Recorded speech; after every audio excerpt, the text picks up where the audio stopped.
Республиканская межведомственная акция «Первокурсник» проводится второй год подряд для студентов первого курса нашего университета.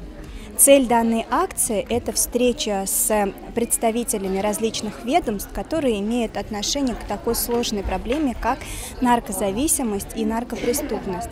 Данная акция проводится в рамках адаптации первокурсников к новой студенческой жизни. Они ведь вчерашние школьники, которые только-только вышли из родительского гнезда и здесь, в большом городе, столице Республики Башкортостан, практически предоставлены сами себе.